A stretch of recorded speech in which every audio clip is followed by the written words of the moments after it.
let's start this session, and people will still drop in. Usually it's around, I don't know, 20 or so more will come. And before I start talking, I would like to welcome everybody once more. Please share, if you want to, in the chat, just by writing, what is intuition according to you? What is intuition according to you? Just type it if you want to. And I will start now officially. And gut feel, yes, thank you. So for the ones that don't know me, Maurice Jenkens is my name. I'm only going to show you 2 or 3 slides today with some pictures and images. You will not be deaf by PowerPoint today. What I do is I facilitate a safe space for inner transformation, to experience self-realization, and do that in a space with joy, connection, and without being the risk of being abandoned in any way. So basically, it's a journey towards true fulfillment, to self-realization. That's in essence what I do. And before I'm going to tell you about what I do, and then of course we'll come into the podcast and the interviews with the CEOs and what I've heard, what I've learned, my work is based on 3 pillars. 1 is global research and science. 2 is evidence-based methods, self-experience and tested and trialed. And 3, my own research, among other, with 50 deep interviews with founders, entrepreneurs, CEOs, leaders, scientists, and corporate leaders high up. And on the back of this, I've created an ecosystem, which is the Intuitive Leader podcast, the community, as well as several programs facilitating basically true fulfillment. I will name 2. I will come back to them. The one is called Psychological Safety and Trust for High Performance, and the other one is called Decoding Intuition to Find True Fulfillment. So yeah, I run programs, I'm a coach, do workshops, and also a speaker. I got nominated last year for a speaker prize in Sweden on these topics. And other than that, I'm 50, married, we have 1 son, 1 Italian water dog that hates water, living in Stockholm, and well, that's about it. The agenda is going to be very simple. It's 40 minutes. I will start sharing with you 3 of the most surprising findings of my own research. And then the last 10 minutes, I will open up for questions. And in the meantime, if you're checking in right now, you may feel free to enter in the chat, what is intuition to you? And at the end of this session, I will come back to that. And also, I will ask you a final question. So before I do that, I would like to show you the people on my podcast. Give you an idea. Oh, that's me. The Intuitive Leader podcast, that's the name. These are some of my guests, not all. Just to be clear, the 50 deep interviews I've done, roughly 75% of these are not on my podcast. The ones that are on my podcast have a dual purpose, partly research and partly just to, tell their story. And the deepening questions I've done and on the research level are really emotionally in depth to the personal level. So that's not something that you would normally share. That's why these are recorded, but not on my podcast. But just to name a few, here's Professor Victor Dörfler. He has been working with Nobel Prize winners on how they got to their breakthroughs. You have a South African CEO called Jeremy Swartz, has been released last week, I think, 2 weeks ago, on how he acts intuitive leadership. We have Mac van Wielingen, is a Canadian banker. Well, I call him the Canadian Warren Buffett, although I'm not sure he sees himself like that, but he's absolutely on that level. We have a Danish, Jens Hansson, investor. It's very much good in combining AI, futurism, and investing. He's running his own company, living in Schweiz. We have, of course, Gary Klein, a giant in this field, and many others. Among other, Rick Schneider here, an American CEO. I will mention him later on as well. So I would like to share with you three really, to me, surprising findings.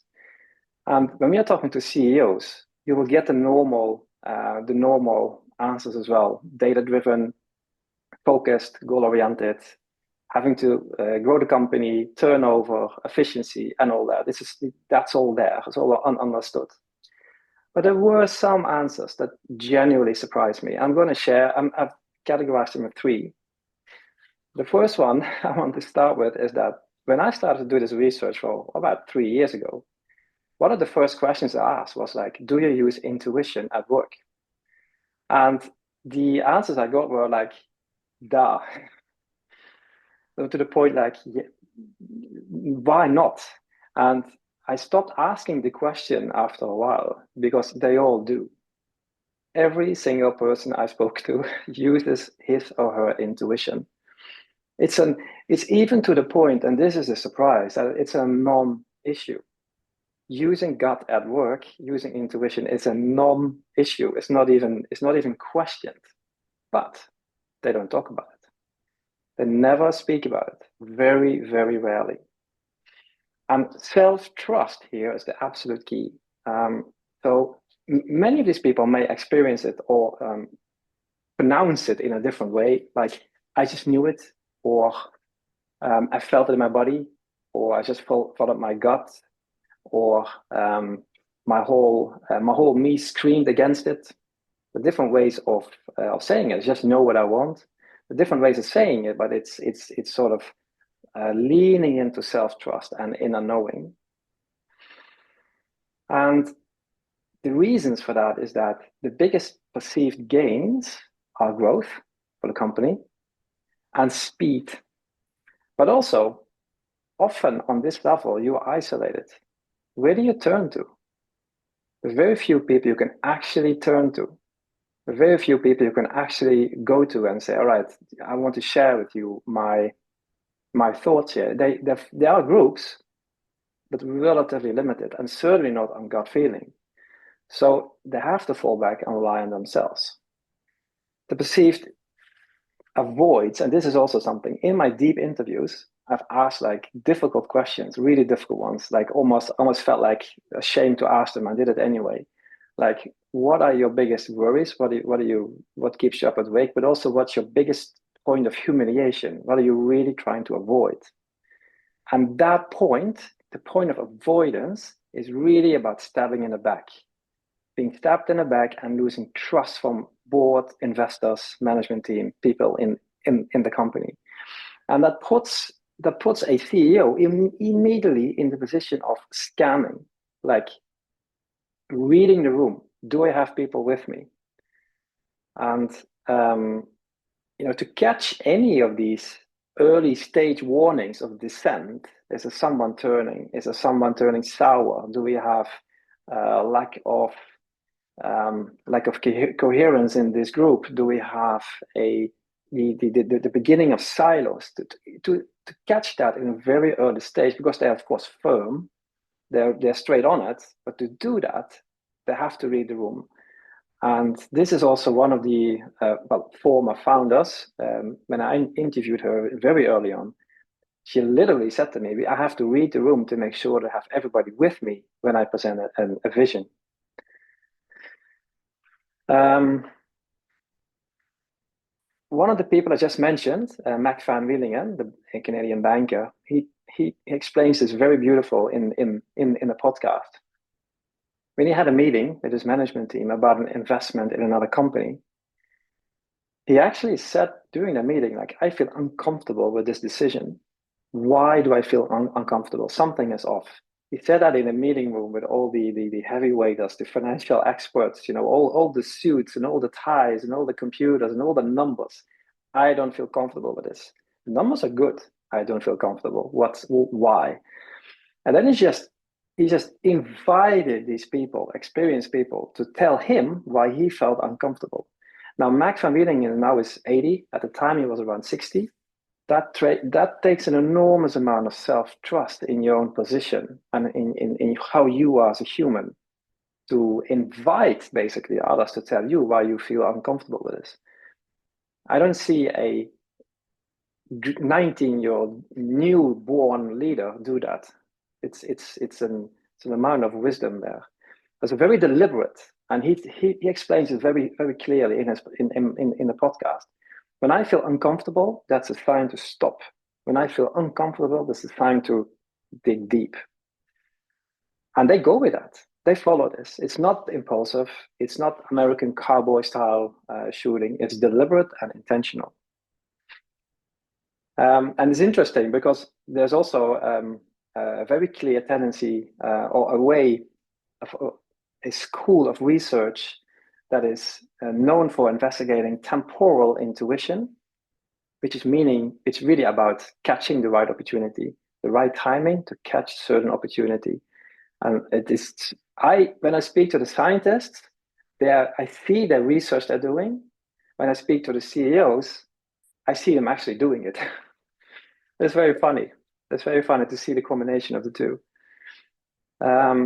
So what I want to end up this first one is, it's a non-issue, intuition. It's an absolute non-issue going with your gut. But what is an issue is going against your gut.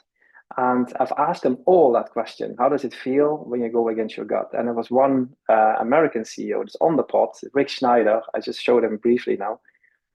He said it, he nailed it. He said to me, like, when I go against my gut, when I move against my better knowing, it feels like self-betrayal. It feels like self-loathing.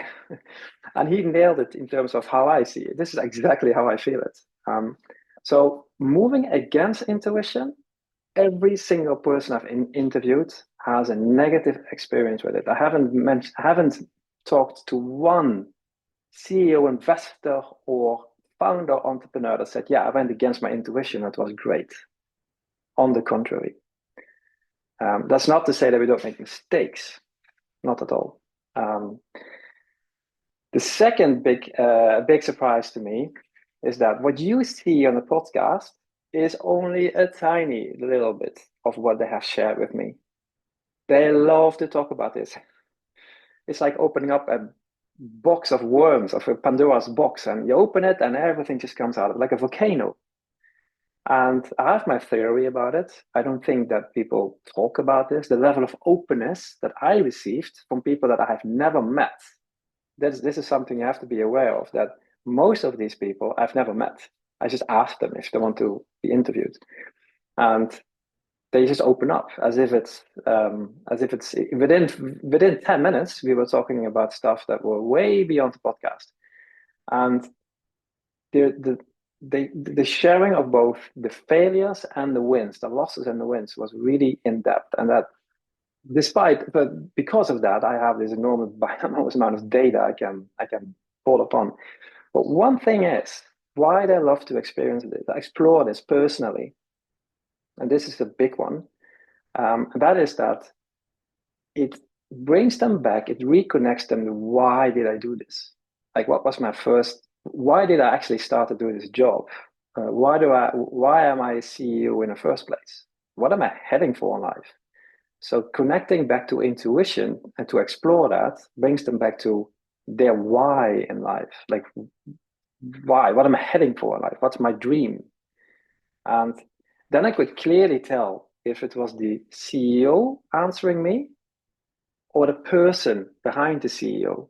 If the CEO was answering me, I would get answers like fast growth, turnover, turnaround. I mean, the revenue, the number of employees. I could basically grow the company. That was the CEO answering me. But the person behind the CEO was always something else. It was always regarding personal dreams and things underlaying the surface, emotional satisfaction, because there's a mental fog and emotional unclarity behind our inner drivers. And once we start digging there a little bit, which what intuition is about, you will quite soon end up on a personal driver. Like, why am I doing this? And this is not always done. I mean, this is not something they talk about. This is not something that any of us just talks about at work. So there's this outwardly hard cookie image of the CEO, but in reality, there is a depth there and a driver, and they love talking about their destiny. Yeah, there's a deficit. You know what I mean? A deficit, not a surplus, but a deficit in terms of how much we talk about these things, and that is there's a longing for it. That was my big surprise. And then there's a difference between men and women.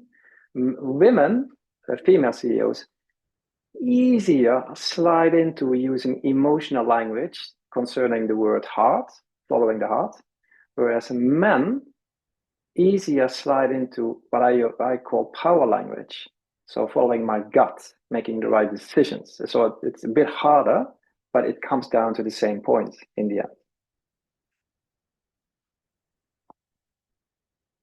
Yeah, and the last point I've written here to myself is it's not it's not just when they love to talk about it, it's not just about airing or ventilating because they can't do it anywhere else. There is a deeper drive behind, there's a passion behind it, talking about their intuition. It's not just infusing intuition in the company, which we will talk about later on, but it's also about for their own personal growth.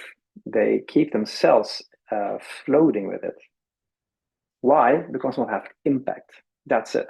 It's the word impact, and impact through the career, let's say through company growth, or impact in other ways.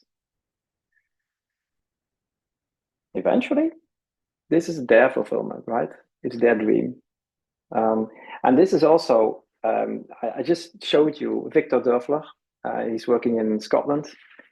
He's done fantastic work. He's not a CEO, he's a professor. He's been working with Nobel Prize winners and why and how they reach their scientific breakthroughs. The episode is not live yet, but spoiler alert, it's intuition, it's intuitive leads. Everybody I've interviewed, of course, uses rational, sequential thought, but it's sort of complemented with intuitive leaps.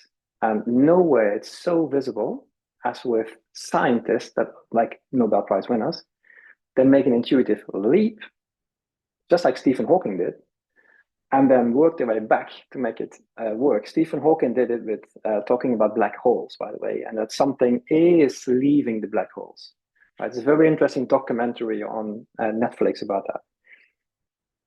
And what Victor Dörfler is doing research on and science on is that it's not only that Nobel Prize winners use the intuition to come to a breakthrough, they are there because if you want to be on that level, you use your intuition to get there in the first place.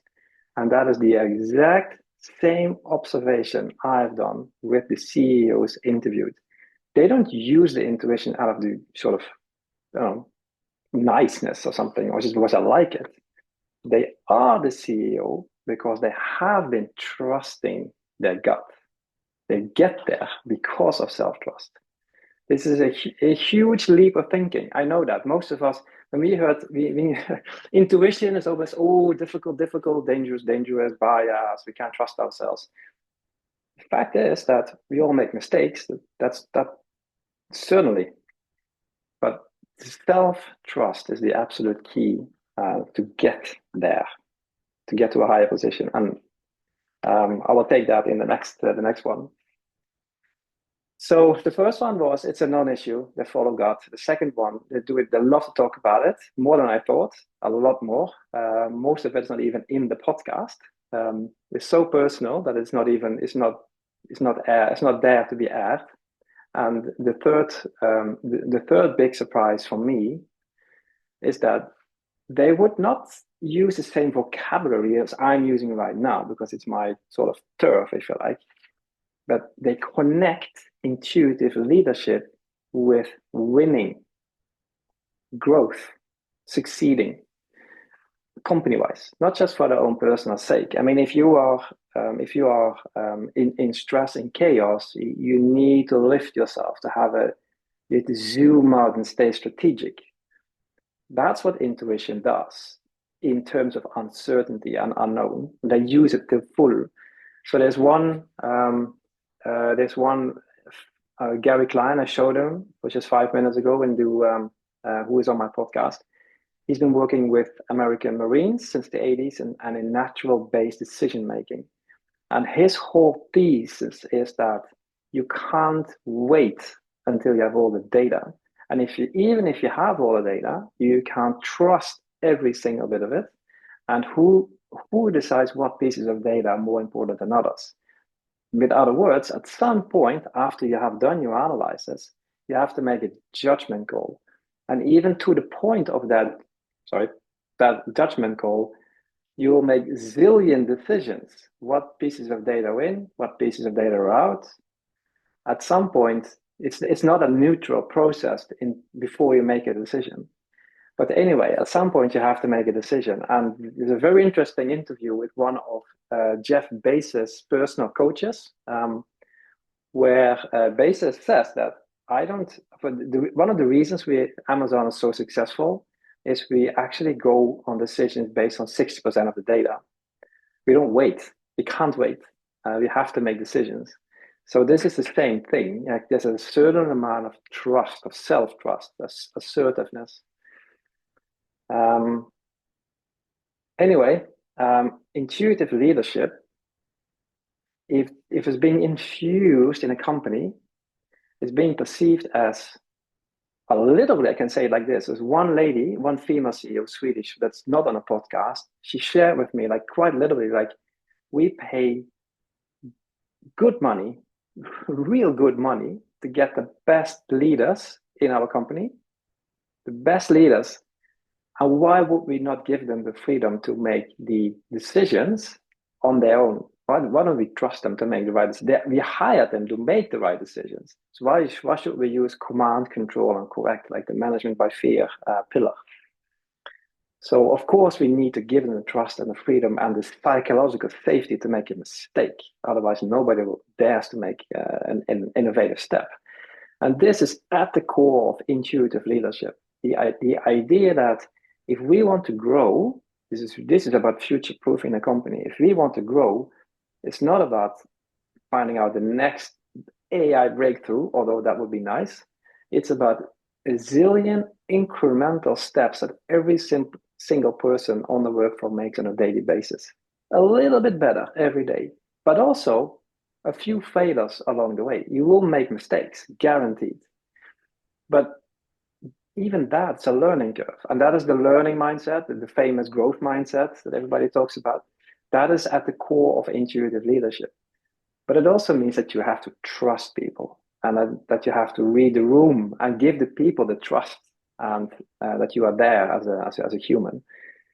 And the CEOs that I interviewed, of course, they were willing to be interviewed. So there's a bias there. I mean, these are not like, it wasn't Elon Musk here on my show, but still, they were all very, very, very clear. If we want growth, we have to inject safety, trust. This is the point. This is the point where people would hire, say, this program on psychological safety and trust to inject that in the company. But that's for the team. That's for the company and that's for the culture. If it comes down to CEOs themselves to stay strategic in difficult times or to follow the true desires, that's where decoding intuition comes in. Effectiveness, growth. Yeah. So one other thing, beautifully put by, I forgot the name now. It's on my podcast. The cost of overriding the cost of overriding people's own innate inner knowing. If you're dealing with, look at this room, who's present here. I mean, these are, I know some of you, these are senior people. There's a lot of competence right here on our screen. It would be simply very costly to start overriding people in this room on a constant basis, even if given the amount of innate knowing, the tacit knowledge, the intuitive knowing that's gathered here, It's not at the cost of data. It's still data informed, but it is complemented with tacit knowledge. The cost of overriding it is that people fall silent. People fall passive. They don't take a risk, and they don't take their own decisions anymore. And that passiveness, that is slowing down growth.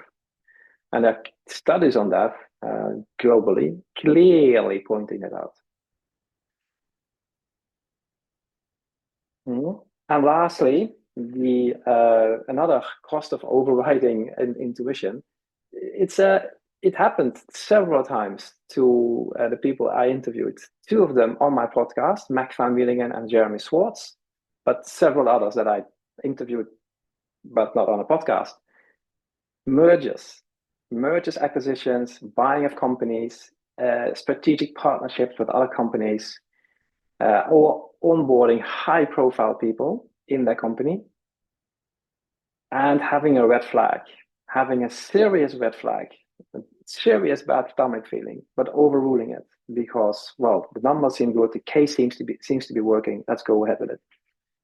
2 times on my podcast, you can listen to it. It ended up in court, and they knew it. They knew it was wrong. Of course, they didn't know it would end up in court, but they knew it was wrong. And that is sort of the recurring, it's not a surprise to me though, but it's a recurring theme almost. There's another surprise that I haven't mentioned yet, and that is that almost every call I had, even though I didn't ask for it, ended up with AI. There's a clear definition of, not definition, but correlation between intuition and AI. The topics are related somehow. It comes back all the time. But I would like to close off with just rehearsing, if you like, the how deliberate this was. I mean, the people I spoke to, they weren't acutely aware of the vocabulary I'm using in terms of intuition as inner knowing or sense of inner knowing, or any of the scientifically defined definitions of intuition that are out there, like direct knowing or knowing without you can know. But they use their gut feeling, very deliberate, intentional, the opposite of what you would expect, like American cowboy CEOs shooting from the hip, if you like. There was a thought process attached to it. Sometimes fast, sometimes deliberately slow, but it wasn't unnoticed. It wasn't on impulse. It wasn't blind spot acting, like below the levels of awareness where we are prone to unconscious bias. So I found that very, very, very interesting. But for me, I mean, the three, I mean, there's more we can tell, but I was surprised that it's a non-issue, because when I started to do these interviews with strangers for 3 years ago, I was quite nervous. I thought, okay, I'm going to be hit on my head or something, or people throwing tomatoes at me or something. Nothing like that. On the contrary, it was very pleasant. And so it's a non-issue using intuition. It is an issue going against intuition. That didn't feel good at all. They love to speak about it because it connects them to impact and purpose in life, the dream. And also in terms of running the company, it translates into intuitive leadership and basically winning. They don't do this just for fun. They want to win. They're in the game, right? The game of winning. And using intuition is simply a way of doing that. I believe I've told you that my definition of intuition is inner knowing, which is right on time, almost 22. So I have 10 minutes left soon for the discussion. But you know, no good webinar is a webinar without a call to action or the. So here it comes. Now I'll keep it simple. It's simply, I believe the core message is self-trust. To self-trust and to actually trust your gut. However, there are some sequences here that we have to take. And the first one is to consciously be aware what is intuition, to catch it. That's one. 2, we have to decode it. What does it really mean? There was one CEO that put it very clearly. I always sleep on it and I wake up in the morning and I don't know what to do. So but we have to decode it if we don't know what it is. And three, you have to trust it. And that is to translate it into meaningful actions. This is what decoding intuition does, the program I mentioned. And I would like to say a debiased version of it. And I would like to end up with a question to you guys. You don't have to answer it now if you don't want to, but you can, or whatever it is, what you want to talk about it later. But in essence, the question I have for you is, because this is clear for the people I've interviewed, they know what they're heading for in life. Now, what is your dream? What are you heading for in life? Or maybe one level below that, not just dream, it can be a mental dream, but what are you longing for? What are you truly longing for? What do you want for real? And are you on your way? If you keep living the way you're doing today, will you end up there? Well, ultimately, this is a tool for self-realization, whether you do it as a CEO through the career of your company, or if you do it in another way, solo entrepreneurs. But at some point, you have to ask yourself, like, if I continue doing this as I do today, will I then be self-fulfilled by the time I'm 80? Yeah, that was my final question to you. And do you have any questions?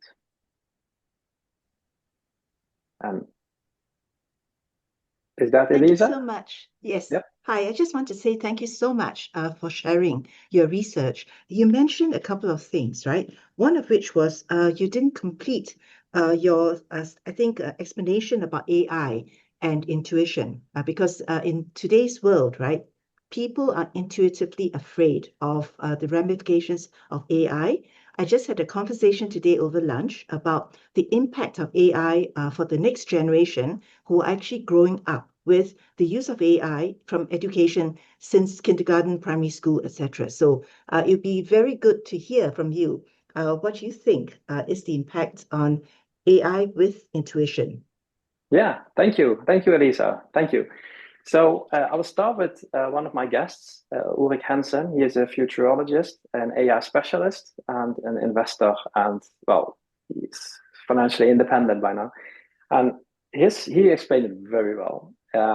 AI, as with all data, brings us it's yesterday's data, and it brings us to today, to here. And you can allow AI to do the rational thought process, the data gathering, the chopping it up, the creating the scenarios. It can in half a day. He shared with us that a huge American known tech company management team, the highest levels, used half a morning to carve out their strategy for the rest of the year by using ChatGPT, basically. And then the other 1.5 day, I'm not kidding, this is real. The other 1.5 day, they used to explore, okay, so how are we going to do that? That was a human process. Mm-hmm. So what his message is that let AI do the foundational work, but let humans do the judging call. And this is clearly connected to science. There's a neuroscience Portuguese American man called Antonio Damasio.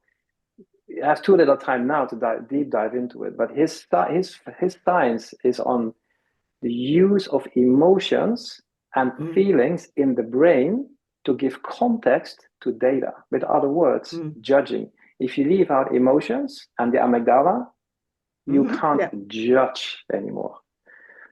So we need both, basically. AI for me is just another. It's upping the risk. Is that there was another man putting it very, very beautifully. He said that the risk is that we humans get so attached or used to using AI, it will replace us using our own intuition before we even got in touch with it.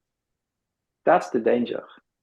But as you heard right now, and this is without this, this is so true. I mean, it can't be more true. The people I've interviewed using the gut is a non-issue. My issue is that I'm not really sure everybody really is tuned in to intuition. If people say, I'm going with my gut here, is that really your gut or is it something else? But that's why I'm doing what I'm doing. Yeah. Right. Because for me, sorry, and then I pass this over to the rest of the group, right? I think one step in terms of the process is called discernment. And discernment is before you get into judging. So the question is, how do you actually discern?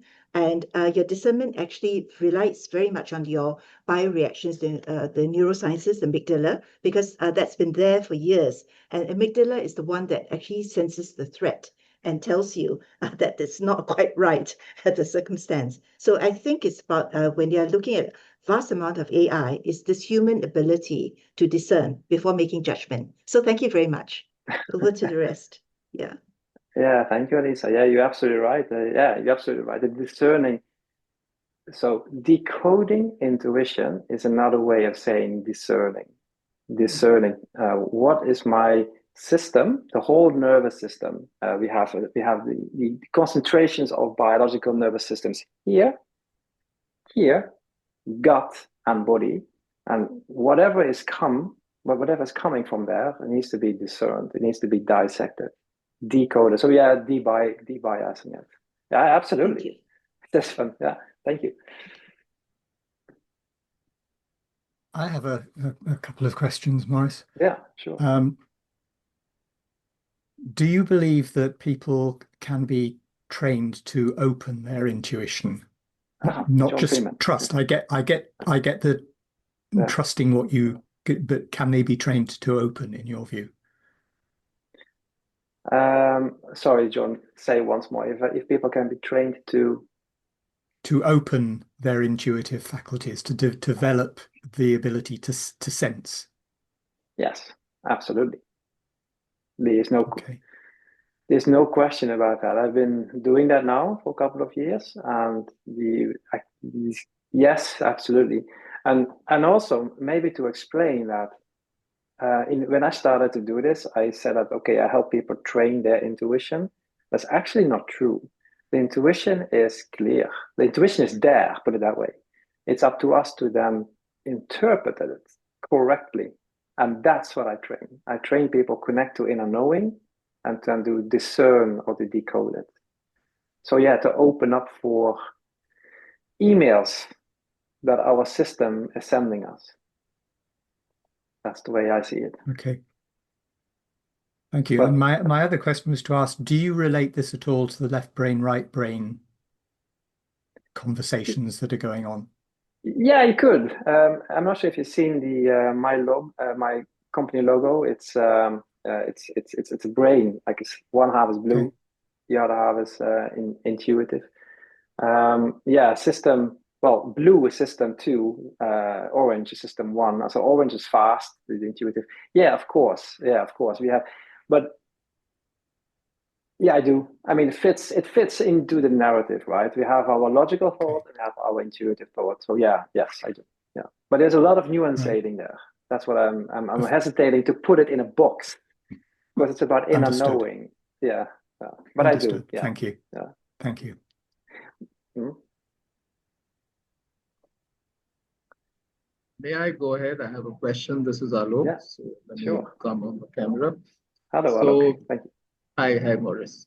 Thank you for that. So question is, did you come across scenarios, situations where there may have been a intuition conflict, so to say? So CEO's intuition, board, somebody's intuition, and maybe there is a key member intuition. And then if a situation was to develop like that, so how do you discern or judge as to what finally prevails with respect to the decision making? Could be around strategy, could be around decision to enter a market. So I'm very curious what kind of instances you may have come across, during the multiple conversations you had with the CEOs. Yeah, absolutely. Thank you, Alok. That's a very good question. I'm going to answer you. Before I do that, I just want to say that since it's 10 to, I've promised to close off at 10 to. I understand that if you have to leave, then you have to leave. I'm not gonna keep you here, although I will stay here. And before you go, I just want to, where's the chat? There. Maybe I put my details in the chat. You will probably have my details, but you will see both email, podcast, link, and etc. If you have to go, you have to go. I will stay here until until the hour. So Alok, to answer your question, it's the question is regarding. I mean, I love this. This is now we're getting into something I personally love a lot. It's about collective intuition. So how do we make a decision in a group? When I do speaking sessions, I ask people always, do you use your intuition at work? Do you use your intuition? Everybody says yes. Do you use your intuition at work? Almost everybody says yes. Do you talk about it? Nobody talks about it. So it begs the question, like how do we make decisions then when we are in a management team? And ultimately, the CEO decides. It is different. It is very difficult here, different here, and the people I've spoken to. Ultimately, at some point, fear kicks in. The fear of losing control. And then at some point, the CEO will decide. There's no question about that. But the more intuitive leadership there is, the more openness there is to explore different angles, like the Mac Van Wieningen I mentioned. He's now 80. Where he opened up the room and asked, why do I feel uncomfortable? So he started to explore. He actually wanted others to explore their inner knowing and tell me, brainstorm about this. So this is one way of doing it. I find it brilliant. I wish he was leading a country. Other ways of doing it, if it would be up to me, I would create a breakout session. I would ask the right questions, maybe one or two. I would ask people to talk about it, go and sleep on it, come back the next day and talk again. There isn't always time to do that, though. That's the thing. You can't, any board members, they need 4 hours every quarter, so they can't go home and sleep on it. It doesn't work like that. So at some point, a decision has to be made. Hopefully, it is thought through, and hopefully there is respect. If someone is, the thing is that if you speak from your intuition, there was one lady explaining that to me very, very beautifully. She said, like, you want to know how it sounds if someone speaks from his or her gut in the moment where things are not clear yet? It goes a little bit like this. Yes, so I believe if we do this, now let me see. I don't really understand this. Why should we do that? You can hear it's not clear. The person is talking intuitively, like trying to find out, like, what is here? What is it here that's disturbing me? What is wrong here? It's that unclarity in the moment that makes intuitive language weak. Then the other one comes and says, well, here's the data, 50,000 here, 50,000 there, let's make a decision. And that's the end of it. It's not really how it works. I want to quote Warren Buffett here, and Mac Van Wieningen again, but let's say Warren Buffett. I've saved his quote literally. He said, like, if a decision looks green to invest in a management team and a fund, a company, and I should do it based on the numbers, but my gut says no, walk away. I've got it saved on my computer. Just make sure that I have it. I can back it up. So it is easier if you are a Warren Buffett and you are just, you're a guru almost, right? But if you are not a Warren Buffett, if you are an ordinary human being, it's less easy. Admittedly. And that's also, this is the reason why people don't talk about it. It's difficult to put words on your intuition with force or with authority. If you're right in the middle of intuiting, like, I'm trying to figure out what is wrong here, I don't know it yet. That's difficult. Yeah, and then here we have the risk that we either get overly data steered instead of being data informed, and also, or the opposite, that we're getting the impulsiveness, the shoot from the hip. Oh, it's we haven't cracked that one. There's no one way yet. Thank you. Thanks a lot. Yeah, thank you. Yeah, thank you. I have a quick question. Yeah, hello, Emily. Hello. So, what is your view in intuition through communication? Because, for example, if a leader have a strong intuition and wants to follow it, but have struggles to communicate it clearly, how do you think they will have the impact of the team or the company? So there is one female CEO. She's not on a podcast. I interviewed her twice, I believe.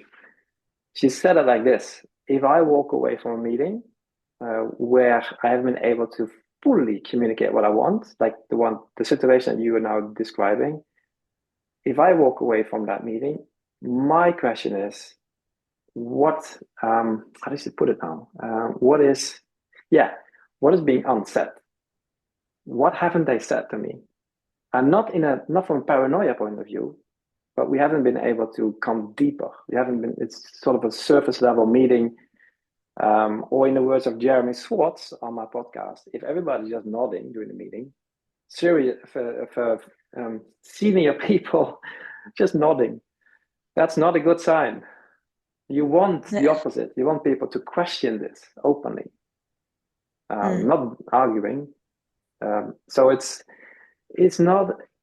The thing with intuition and intuitive language is that the problem is that we have in our culture is that it is very, intuitive language is more words like I feel. Even this is not feeling as in my heart or I have pain on my skin. People don't know how to say it in a different way, especially in Swedish. I feel. That's the only word we have. In English, at least you have the word sense. I'm sensing that's already getting closer to the but it's soft language, and that doesn't always fit in a masculine decision-making process. Maurice, I have a question, if I may. Yeah, yes. Hi. My question is, you spoke about collective intuitions. I did a bit of research my own on that. But I'm curious, have you found an exemplar organization that has actually formalized the use of intuition in their workplace? Because I know breakthroughs and rooms where conversations are held, that is more informal. But have you found an organization that actually formalizes it somewhat? Good question. Yes and no. I know, yes, organizations, smaller organizations, but they are very, very progressive, if you like, and not comparable to the corporate world. That I know for sure. The one I know that comes closest without having formalized the word intuition is Google, because they have been actively working with Amy Edmondson on creating this safe space on psychological safety on team level. Maybe not on culture, company level, maybe rotten at some point, but on team level, because they know then that's where the best ideas come up. There's a clear incentive there. Lots of stuff we are using today in Gmail is invented by local developers, so that's why they do that. So, but not really, to be honest. Not really. Can't say I have. Right, thank you. Do you? Let me know. We can chat about that later. Okay. Okay. Yeah, I'll be glad to share my research with you. Yeah, cool. Thank you. So I would like to close off with, first of all, thanking you for coming here. As always, there is a free community, and the question I would like to give you is, what are you looking for in life? What's your dream? What are you heading for? What's your longing? Not just dream, the longing that makes a life worth living. I want to give you. And if you want to talk to me afterwards, that's fine. Let's hook up. Any final questions? I love to talk about this. This is why we do this. I'm sure everybody wants more. Thank you for coming, and see you soon. Thank you. Bye. Thank you so much. Thank you. Bye-bye. Yes. Bye-bye. Thank you. Bye-bye. Bye.